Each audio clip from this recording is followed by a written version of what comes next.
Free Dog made this one. Yeah.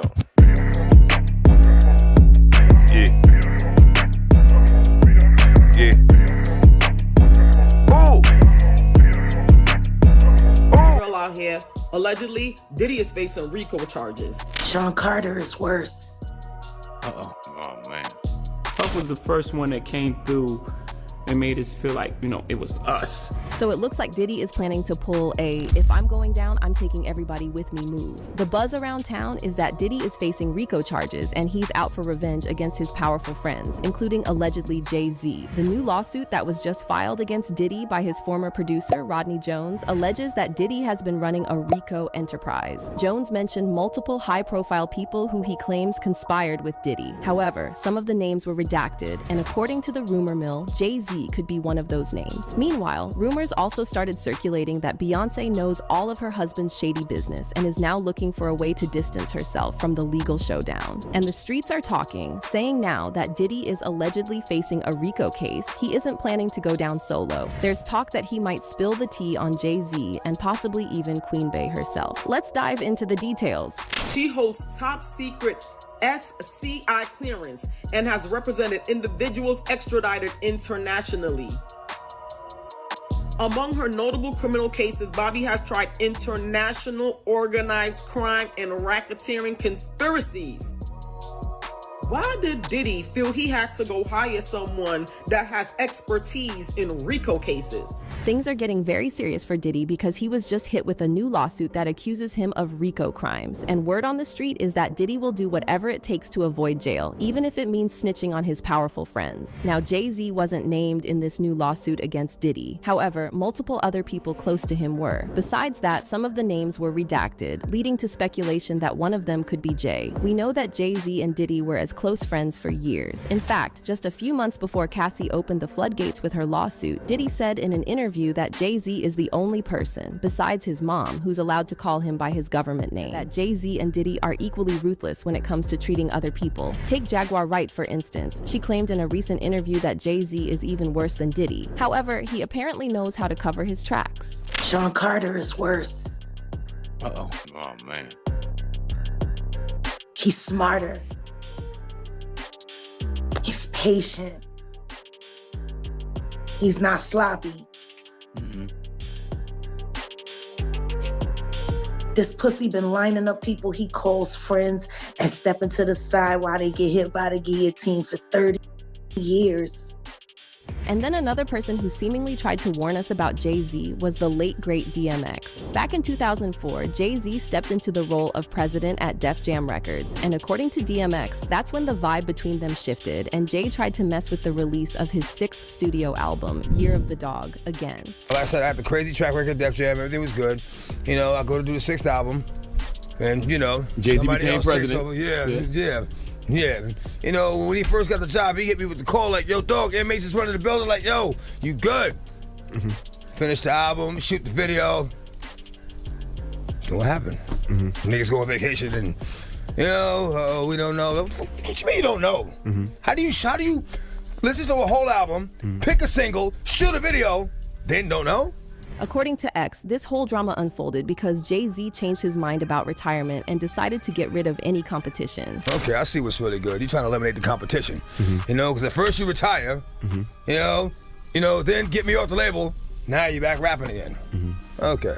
It's all good. This was the turning point for DMX when he realized that Jay-Z was ready to trample over anyone for his gain, prompting X to leave Def Jam. But the trust issues between X and Jay-Z run even deeper, and it all comes back to Jay's alleged connections with some shady higher-ups. DMX stayed true to himself, consistently pointing out how label owners control their artists and how many rappers do demeaning things for fame. Now, you got issues with the industry. What's going down with the industry, dog? The industry is full of a bunch of riding, bending over the desk ass straight up like that. They the record label executive and it's like there's too much of that going on. As for Jay-Z, he's faced a slew of accusations over the years suggesting that he's not afraid to toss his friends and partners aside. Enter Dame Dash, the Rockefeller co-founder, who publicly stated that Jay-Z betrayed him by selling out to culture vultures, one of them being Leor Cohen, the former president of Def Jam. According to Dame, Leor employed the divide and conquer tactic, pitting black artists and moguls against each other, and Jay-Z happily played along. But that's not all. In 2018, when Leor showed up on The Breakfast Club, he talked about the substance use crisis, claiming he was sad over DMX's struggles. But when Charlemagne questioned Leor about signing artists who promote that lifestyle, Leor bluntly stated that's just the way the business rolls. The most dangerous, it's the most dangerous thing that's facing our society. So why sign an artist that would promote that? Because I already answered that question. You weren't paying attention. She asked me talent or issues, and I said talent. But I have to. I can't give up on people. But I'm saying that's hypocritical, though. You're saying the it's opioid problem's a opportunistic. problem. Yeah. I got people to feed.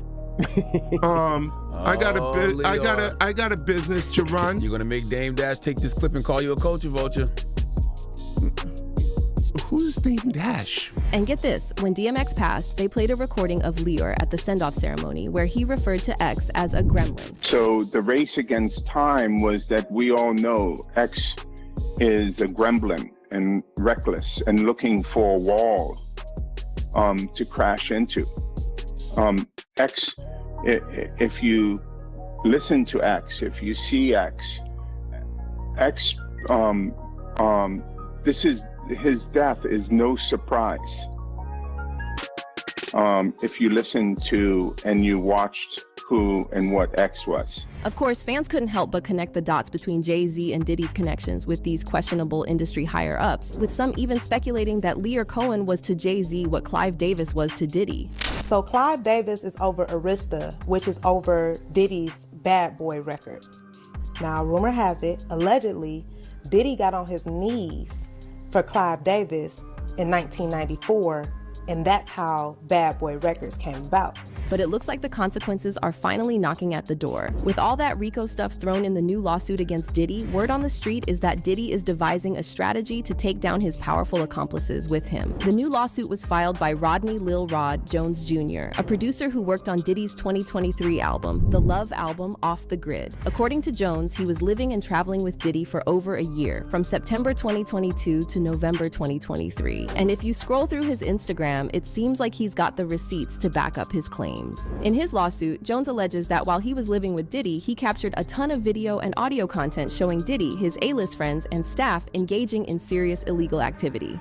Jones even name-dropped some heavyweights in the industry, including the higher-ups at Universal Music Group, claiming they enabled what he called Diddy's RICO enterprise. The individuals and companies named in the lawsuit include Universal Music Group, Motown Records, a UMG subsidiary, Diddy's Love Records label, the CEO of Universal Music, Lucian Grange, former Motown CEO Ethiopia Habtemariam, Diddy's chief of staff Christina Coram, and even Diddy's son, Justin Combs. Now let's talk RICO. Usually these cases target organized crime outfits, and it seems like Diddy's accuser is straight up saying that's exactly what Diddy's empire is, and the accusations don't stop there. Jones described in detail Diddy's alleged crimes, claiming he orchestrated a scheme where he allegedly hired people to recruit S-workers and handle substances and weapons, all from the comfort of his Miami. Now, some of the lawsuit are the reason why folks online are speculating one of them could be Jay-Z is because of Jay's close ties with not just Diddy, but also Universal Music Group. In May 2023, it was reported that Jay and Roc Nation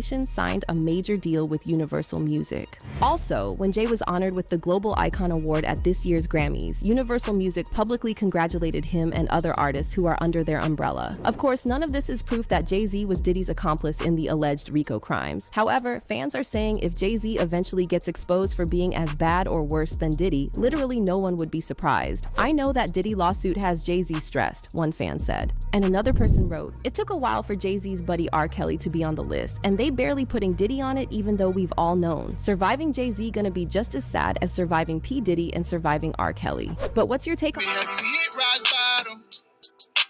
I can tell you what it feel like.